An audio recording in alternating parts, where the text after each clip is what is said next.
नमस्कार दोस्तों, मैं हूं Shubhankar Pal, consultant civil engineer. दोस्तों, अगर आप एक सिविल इंजीनियर है तो as a site civil engineer आपको जरूर स्लैब का रेनफोर्समेंट चेक करना चाहिए। चाहे आप private as a civil engineer काम कर रहे हैं, जहां पर आप बिल्डिंग का प्लान एस्टिमेट वगैरह बना रहे हैं, उसमें भी आप जब साइट में जाएंगे आपको क्लाइंट जरूर पूछेगा उसका स्लैब का रेनफोर्समेंट चेक करने के लिए। और या फिर आप कोई साइट में जॉब करते हैं वहां पर तो आपको definitely as a site engineer slab का रेनफोर्समेंट चेक करना आना चाहिए। तो दोस्तों, मैं आपको इस वीडियो में शेयर करूंगा किस तरह से आप स्लैब का रेनफोर्समेंट चेक कर सकते हैं, वहां पर जाके क्या क्या आपको देखना होता है।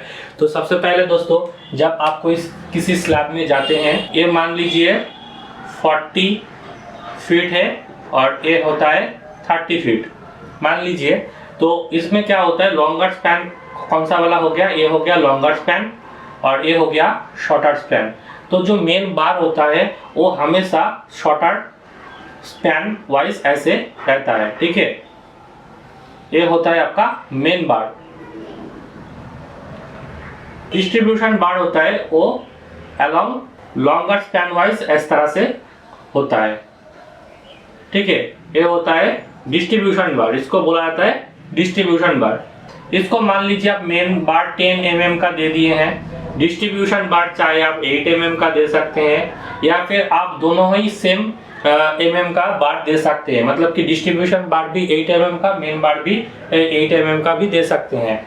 तो आप बात आता है, जब आप इस तरह से चेक कर लिए हैं उसके बाद ये जो डिस्ट्रीब्यूशन बार एंड ये जो मेन बार, इसके अंदर जो स्पेसिंग होता है, ये स्पेसिंग एक्यूरेट होना चाहिए। हर जगह पे सेम स्पेसिंग होना चाहिए।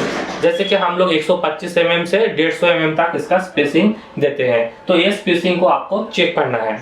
नेक्स्ट आपको जो बहुत इंपॉर्टेंट हर जगह पे इग्नोर होता है वो होता है कवर ब्लॉक। जैसे कि आप जानते हैं स्लैब में कवर ब्लॉक होता है 20 mm का, हम लोग कवर ब्लॉक देते हैं। तो इसके नीचे इस तरह का कवर ब्लॉक आपको देखना चाहिए है क्या नहीं है, ठीक है। अगर नहीं है तो आपको बिल्कुल डलवाना चाहिए। और ये कवर ब्लॉक का जो ग्रेड है, जो कंक्रीट से आप इसको कास्टिंग करने वाले हैं, जैसे कि हम लोग नॉर्मली M20 का कास्टिंग करते हैं, तो ये जो कवर ब्लॉक है इसका भी ग्रेड M20 होना चाहिए, ये आपको ध्यान रखना है। नेक्स्ट आपको एक चीज देखना है, जब स्लैब का शटरिंग होता है, इस तरह का जब शटरिंग होता है, इस तरह से जब चारों ओर शटरिंग होता है, यहाँ पर जो हम लोग एज में देखते हैं बार बिल्कुल शटरिंग के ऊपर आ जाता है। किसी किसी जगह पे हम देखते हैं तो इस तरह से बार जो है शटरिंग के ऊपर आ जाता है। यहाँ पर आपको ये जो कवर का गैपिंग है 20 mm, ये मेंटेन करके ही बार को प्रोवाइड करना होता है। अदरवाइज क्या होगा, अगर मान लीजिए ये जो शटरिंग के ऊपर अगर ऐसा बार चला गया तो जब इसको कास्टिंग हम लोग करेंगे तो ये क्या होगा, जब इस शटरिंग को रिमूव किया जाएगा तो यहाँ पर आपको बार दिखाई पड़ेगा। उसके बाद ये बार धीरे धीरे जंग धरना शुरू हो जाएगा और ये बार धीरे धीरे खराब होता जाएगा। तो इसीलिए चारों ओर एक 20 mm का क्लियर कवर है क्या, वो आपको डेफिनेटली देखना चाहिए।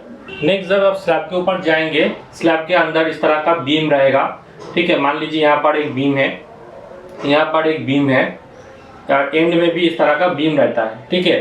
ये एक बीम हो गया, यहाँ पर भी एक बीम हो गया। तो इस तरह से बीम यहाँ पर भी सिमिलरली इस तरह से भी रहेगा।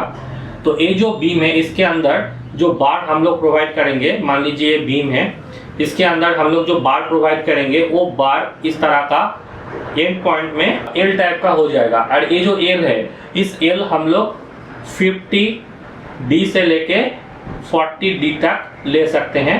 किसी किसी जगह पे हम लोग 30D भी लेते हैं, ठीक है। तो ये जो एल है, मान लीजिए ये 16 mm का है, तो 16 mm मल्टीप्लाई बाई 50 मतलब 800 mm ये जो एल है ये होना चाहिए। इसको डेवलपमेंट लेंथ भी हम लोग कहते हैं। या फिर 40 हुआ तो 60 mm मल्टीप्लाई बाई 640 mm, तो इस तरह से ये होना चाहिए। उसके बाद इस तरह का जो स्टीरअप रहता है, ये स्टीरअप मिनिमम साइज 8 mm का होना चाहिए। और इस स्टीरअप के अंदर जो स्पेसिंग है इसको भी सही रखना होगा, मतलब कि इक्वल स्पेसिंग रखना होगा। ये नॉर्मली 150 mm होता है, तो ये 150 mm है क्या, ये भी आपको चेक करना है। उसके बाद ये जो बीम में जब हम लोग बॉटम में बार देते हैं, ये मान लीजिए बॉटम का है बार, ये है टॉप का बार, ठीक है। ये टॉप बार को कहते हैं हैंगिंग बार, हैंगिंग बार, और बॉटम को बुलाते हैं मेन बार, ठीक है। तो ये जो हैंगिंग बार है इसका डाया अगर 12 mm है तो बॉटम का जो डाया होगा वो होगा 16 mm, ठीक है। ये आपको देखना चाहिए, या फिर दोनों भी 16 mm कर सकते हैं, बट उल्टा नहीं हो सकता है, मतलब कि हैंगिंग बार 16 mm का और बॉटम बार 12 mm का, ऐसा नहीं होना चाहिए। दोनों सेम डाया का होना चाहिए, या फिर नीचे वाला जो बॉटम बार है वो ज्यादा होना चाहिए। और यहाँ पर मान लीजिए आप ऊपर में हैंगिंग बार दिए हैं 2 नॉन्ग्स दिए हैं, 2 नंबर दिए हैं, तो ये जो बॉटम में जो मेन बार होगा वो 3 नॉन्ग्स होगा, ठीक है, 3 नंबर्स होगा। उसके बाद ये जो स्टीराप होता है, स्टीराप का जो शेप होता है वो कुछ इस तरह का शेप होता है, आप देखे होंगे। और एक चीज आपको देखना है, यहाँ पर हम लोग जो स्टीराप बांधते हैं, स्टीराप का जो हुक है ये ऊपर की तरफ रहेगा, ठीक है, नीचे में नहीं रहेगा, ऊपर की तरफ रहेगा, क्योंकि हैंगिंग बार है, हैंगिंग के बार के ऊपर इस तरह का हुक रहेगा। उसके बाद हम लोग जो एक्स्ट्रा बार देखेंगे उसके लिए एक चीज मैं आपको बता देता हूँ।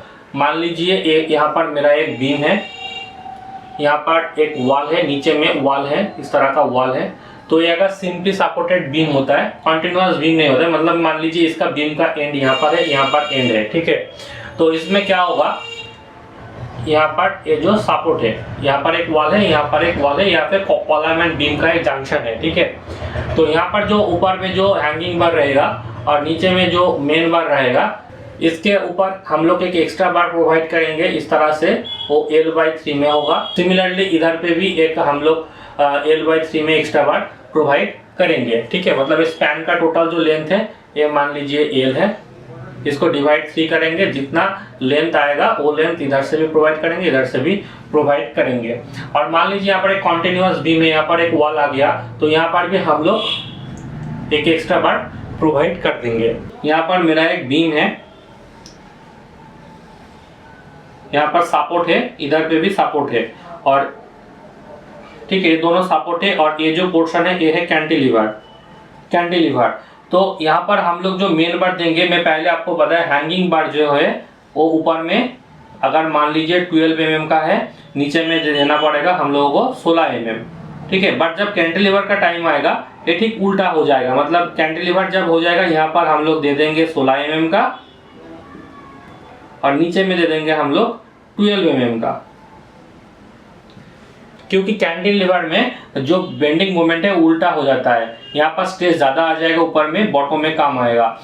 4-5 गो चीज है, इसको अगर आप ध्यान रखते हैं, स्लैब का रेनफोर्समेंट चेक करते हैं, तो डेफिनेटली आपको कोई दिक्कत नहीं आएगा, आप मैसा लोगों को अच्छे से गाइड कर पाएंगे।